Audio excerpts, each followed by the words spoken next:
everybody! Today we'll be talking about, well, food, primarily. Hello everyone, my name is Sylvain Rochon, getting people to expand their human experience using cutting-edge technology.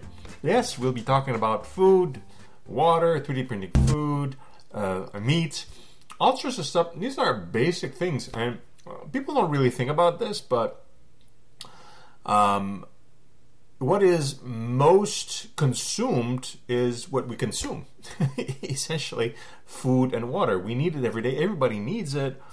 And as far as products, that's really big. I mean, it's a need. We actually need to do that. We don't need our iPhone. We don't need, earbuds or microphones and things like that. But we do need to have good food and water. And a lot of people don't really think about that actively. We pick something from the fridge and from the tap, and we just drink and eat.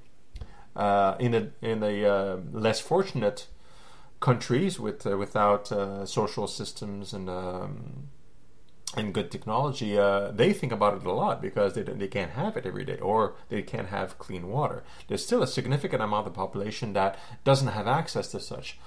But thankfully, technology resolves a bunch of problems, and I'm excited to announce today that after a long while of gathering data and information, that we currently have excellent technologies to resolve a whole lot of issues, both environmental and also based on need. Like let's start with water. We can use metallo-organic frameworks now. And of course, all these links and these details are in the blog that is linked in my description, so you can check it out and get a lot more information from that. I'm just going to talk about generalities now.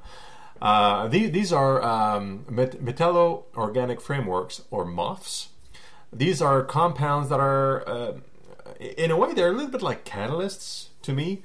They're made from organic molecules with metals like aluminum or sodium and things like that combined, and they make like nanocrystals. So they look a little bit like a dust, I would assume, at least from descriptions I've heard of so far. And these act, the way I compare it in biology, they act a little bit like proteins such as hemoglobin. Hemoglobin, it's a protein, but it also has iron in it. It has a metal inside an organic molecule. And hemoglobin, as most people know, it captures oxygen. Even though the concentration is not so high, and it brings it to the cells, and it kind of unfolds and deposits the oxygen there. And it helps bring out the CO2, and it's based on pressure of concentration and things like that. It goes back into the blood, and then we exhale and so on and so forth. So it's a little bit like that molecule. But Moths are engineered to capture different types of molecules by design. Like these, because we're talking about water, these are designed to capture water molecules from the air. And as you know, a lot of countries are pretty dry, and they don't have clean water anywhere, but the air always has some humidity. It's just extremely hard to get the water out of there. And usually the way we do it actually takes a huge amounts of time, or it takes a lot of energy. But this team managed, using Moths, they're able to extract water from the air, even if the air humidity is about 20%. And it doesn't use up any energy whatsoever. It just takes the energy from the sun, solar energy, and it captures the water into little grooves in the moth, and then using a different condition or pressure, you can release it back into a container or some kind of bag if you want. And using 1 kilogram of moth material that they currently are working on, they're able to produce 2.8 liters of water over a 12-hour period. Well, that's pretty decent for a single person. And since the moth, you don't have to rejuvenate it constantly, it stays active and it's recycled essentially. You can just reuse the same for a while. So we can imagine, once we refine the process with different materials, we could probably have a water processor for each home and create enough drinking water for everybody through a special tap, and you're drawing water from the air. and you're drinking that. That's really cool. And another team has been working with very interesting processes for wastewater, because again, wastewater treatment takes a lot of energy, takes a lot of time. It's centralized, so you need pumps and all that stuff to carry fresh water from or treated water from plants to the home, and the wastewater goes to septic tanks, and it's eventually processed and needs to be cleaned up. It's all centralized because it requires big processing plants. But this team were able to actually make it for small communities, but you don't need any additional electricity. Actually, it uses bacteria, electroactive bacteria, that eat up the organic material in the wastewater from homes. And by doing so, these bacteria generate electricity. So they power the systems on their own. So it's a zero power process.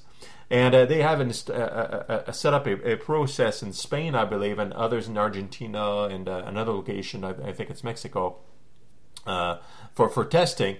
And essentially it's about 25,000 liters of wastewater treated per day. So it's enough for a small community.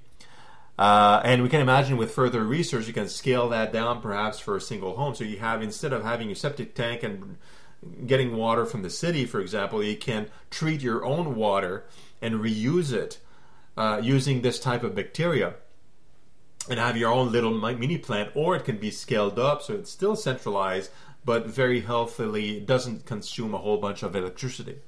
Because it generates its own electricity, and then the water goes back out to the houses. Now, this is not drinkable water, but it's good enough for irrigation and to redistribute the water back into the water tables for rain and whatnot, which is completely safe in this case. And that's really good.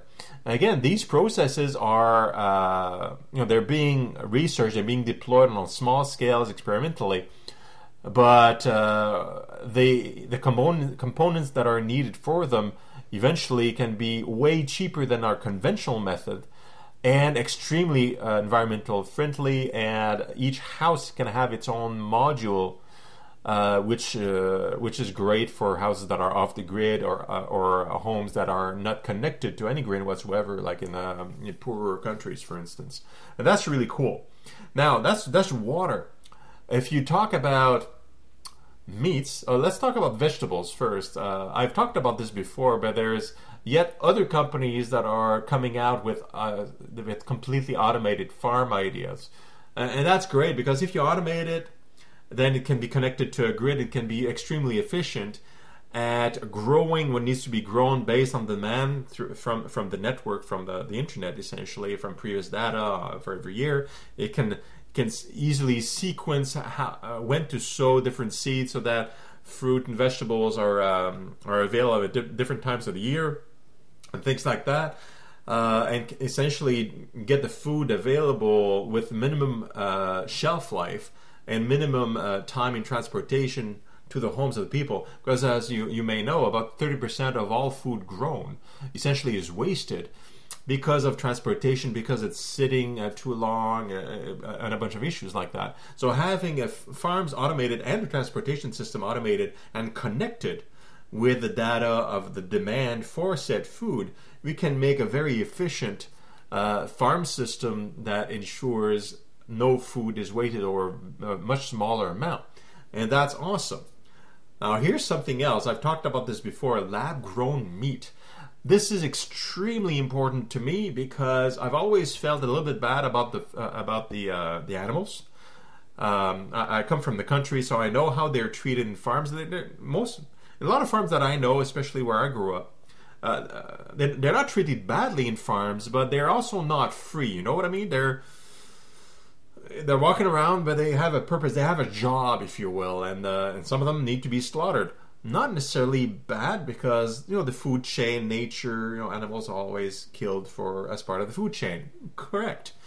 But we're more advanced than that. We don't need that, but we do need to eat meat. It's part of our diet. We are omnivores. We're not supposed to eat only vegetables and fruit. So I'm sure a lot of people that are vegetarians right now would eat meat.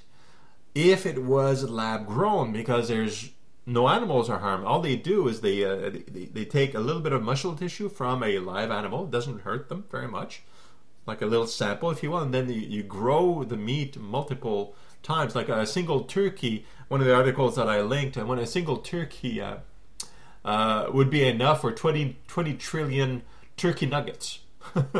So you're multiplying the cells in lab, and then you're growing the cells, and then you can fashion them into any shape you like, and it's still a cell of a turkey. It's still muscle, so it tastes like meat.